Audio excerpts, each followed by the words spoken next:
So hey guys, back again.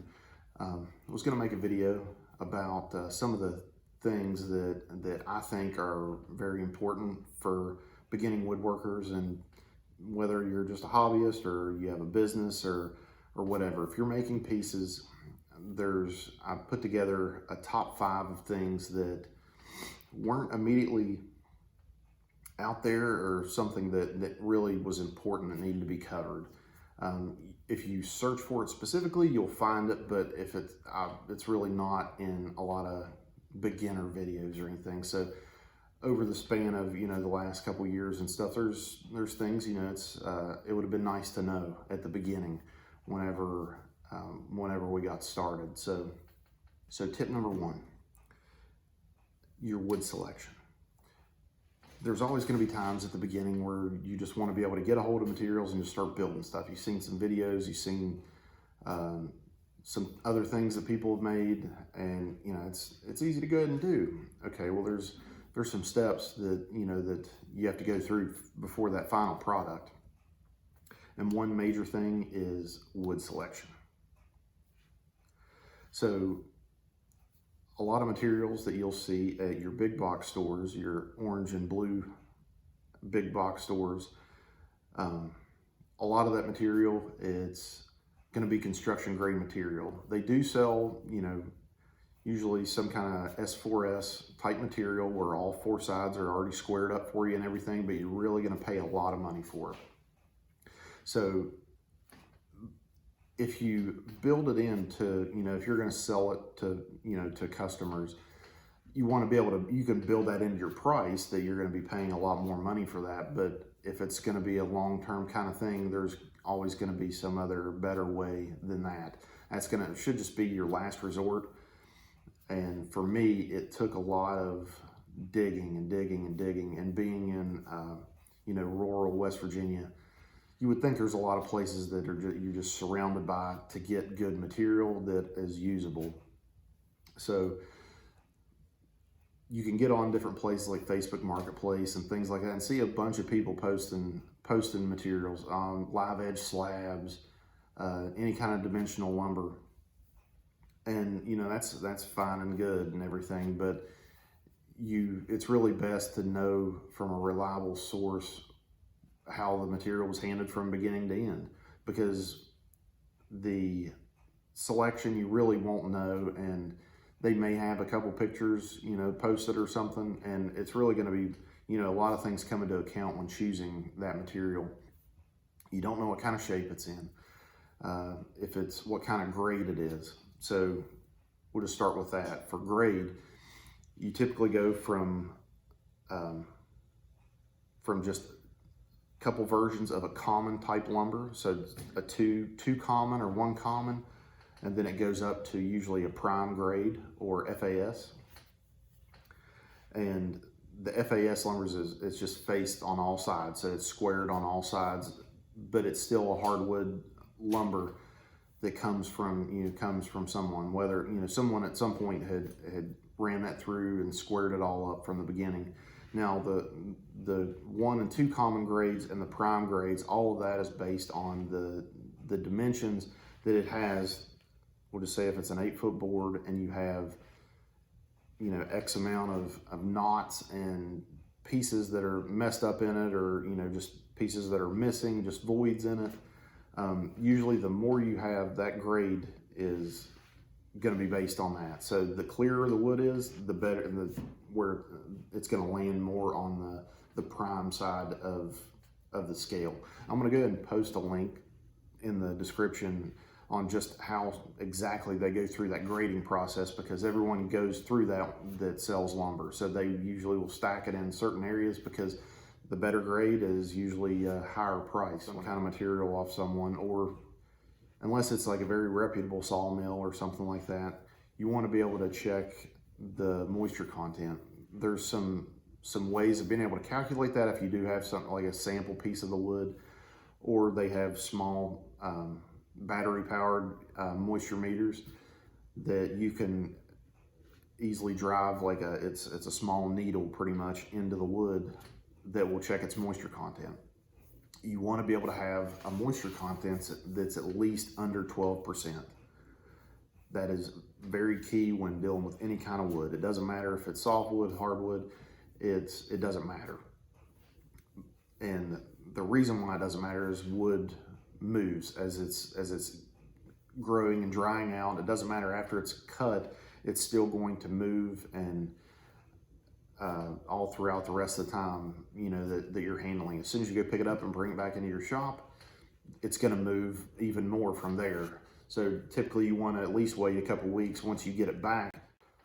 And the second tip is, as soon as you start getting your materials lined up and you want to go ahead and start cutting things, go ahead and start measuring, start cutting things.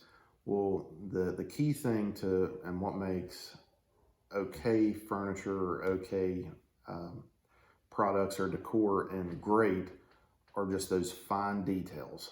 Whether it's, you know, something that's, you might have a gap or something on a miter joint that's just a little bit off, or there's going to be a lot of things that come into play with that. And the number one thing is ensuring that all of your tools are square. What I mean by that is mainly like your power tools, your table saw, your miter saw, your joiner, any of those things, you want to make sure they are completely square, and you want to check them on a regular basis. So once you start running material through some of these tools, they might start shifting or start getting loose.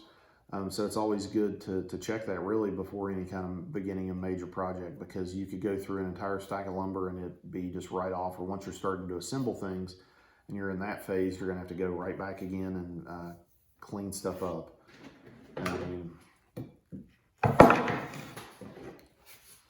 And all I do is just, whether it's on a miter saw or anything, just make sure, you know, whatever your table is, you want to make sure your blade is. They have digital gauges.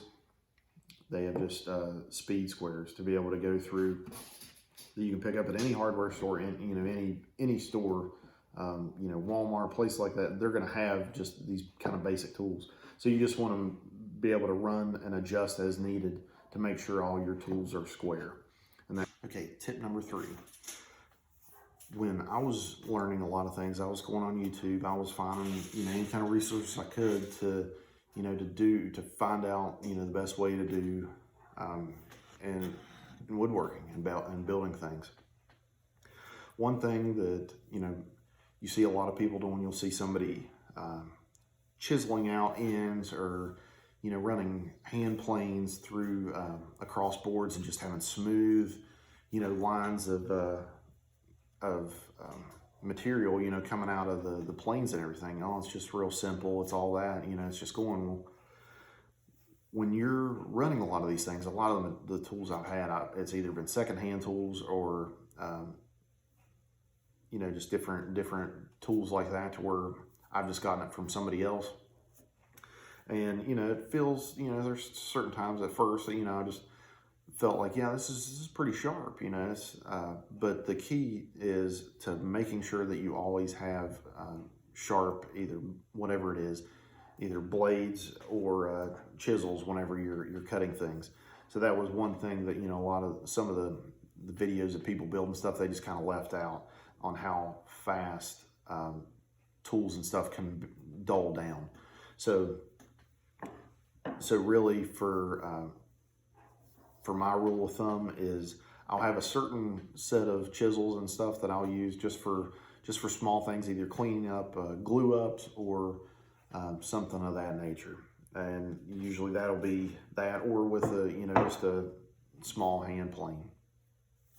And the key to that is just going through, and if there's a common group of tools you have, I would make it a rule of thumb at least every couple of weeks, if you're using it a lot, to go through and sharpen them. I got one of these sharpeners on Amazon that fits various different kinds of chisels, and it'll be able to do chisels, it'll be able to do blades of any size planer that you can think of. So you would actually just mount the tool in, get just a basic wet rock. They sell these at hardware stores. Okay, tip number 4 is sanding. So when you go through and you're finished with your project, you're ready to get everything sanded down to, to accept the finish. You're gonna have, all your rough surfaces and everything. And it's very key. It's one of those things, it's what separates a great project from a mediocre project. It's whenever whoever the piece is actually gonna go to, actually starts running their hand across this surface, and it's gonna make a huge difference in not just the feel of it before the finish, but whatever finish goes on top of that is gonna be, what this is gonna be based on. So a lot of the times, if it's a rough surface and it's not a smooth, perfect surface, you're gonna feel that through your finish, especially if it's some kind of hard, polyurethane or any other kind of hard surface that goes on over top of that. So some people might, go a different angle with it, but you can really go over the top, or you can just do just enough. Whenever I first started, I think I grabbed a couple different sizes of sandpaper for my random orbital sander. That did me okay enough. I felt like, the surface and everything was perfectly smooth, and it just wasn't. You have to really put in the time. It doesn't take, just the flip of a switch and you're ready to start finishing your work. You really need to take your time and go through the steps and go through the grids. So even if you have a perfect finish on something that feels pretty smooth, you want to start from the beginning. You want to take a light pencil, go over the whole surface, and I always just start with an 80 grit sandpaper. Go through and make sure all the marks and everything are removed. Whenever I go over the, from head to toe of this, from whatever piece it is. After that, I will get a dry, tack cloth and go wipe all the material, all the dust and everything that's built off of it, or vacuum it and get, a small brush, any of that, because there will be buildup in the sandpaper, and it will drive voids and stuff into the wood. It will make issues or scratches, so you want to be able to keep that completely cleared out. And then you just keep on moving through the grits, and I usually move to a 120, do the same thing, rinse, repeat, and then usually finish off with a 220 grit sandpaper. You can, depending on how high end the piece is, there's a lot of people who will say you can go higher, you don't need to go higher. For me, going up to 220 is usually what I end at. And it gives a completely different, once you actually do this properly and go through those steps, it's completely day and night from here to here. And it's almost like it's got a softness to it. So another key part to a great finish is going through the water popping procedure. And that's pretty much once you get towards the end of whatever grit you're gonna end with, you want to get just regular tap water in a spray bottle and lightly spritz over the piece and let it sit for 30, 45 minutes, and don't do anything to it. Just let it be, and then hit it again with that last grade of sandpaper. Because what that does is any of those existing wood grains will, once they get that moisture on it, they will stand up, and that will just pull the grains out. You do a final sanding after that, and you'll ensure that if there's any kind of moisture or anything that gets through, then it won't do that later for the customer. Or if you're using some kind of water-based finish, if you don't do that, then that can make some of those grains raise for, when you're applying your finish, and you definitely don't want that, because that means you're gonna have to take your finish off and hit it again and pretty much just redo a bunch of work. Okay, and the fifth and final tip is when you're going through sanding, you're doing any kind of work, if you're milling, if you're whatever you're doing,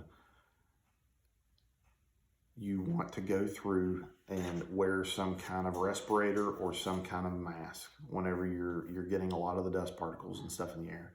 It doesn't matter how much dust collection you have. It doesn't matter how much air filtration systems and stuff you have. It's still going to affect you. And after so many times of doing that and having a lot of people in my family having issues with, you know, with their lungs, whether it be working in trades and getting into any kind of like asbestos or, you know, my dad, he was a coal miner, so he has black lungs. So there's, you know, a lot of those things, you know, you really start to take for granted and stuff. So you want to take care of yourself as you're doing it. You want to be able to do this as, you know, if you enjoy doing it as long as you can. So it really makes a difference. And if you've done it enough without a respirator, then you know that once you get done at the end of the day and you're literally coughing up dust particles, just chunks of, you know, dust, and it really can affect you over the time. It, you know, it's not a tough guy thing, you know, you just need to do it. You need to take care of yourself, or, you know, if you have family or whatever, you just want to be able to be healthy and enjoy doing this as long as possible. So I used some of the mesh masks that had the small filter in it for a long time, and it just eventually just started just getting wore down. I still had times where it either would fog up any kind of safety glasses or anything I would have. It would, you know, just be kind of all over the place, getting stuck on different things. And so I eventually just went through and worked up to one of the 3M type masks. And just because those other masks, what they would do, they're good for some cases, but in some other ones, if you're applying some kind of oil penetrating stain or certain types of poly, it's going to come around and it's going to be dangerous for you to breathe those in as well. Those masks are not going to help that. So I went through and got one of these nicer 3M was just splurged a little bit. And this, you know, protects against, you know, all those harmful odors along with the dust and everything. But so far, so good on this. It doesn't fog any of my glasses or anything up. It's comfortable to wear, and I don't have to spit up wood particles whenever I'm done at the end of the day. I hope you've enjoyed this content, and if you want to see something specific, or if you want to go ahead and leave a comment below, I'll have all the details of some of the things I've covered in the description, and we'll see you again next time.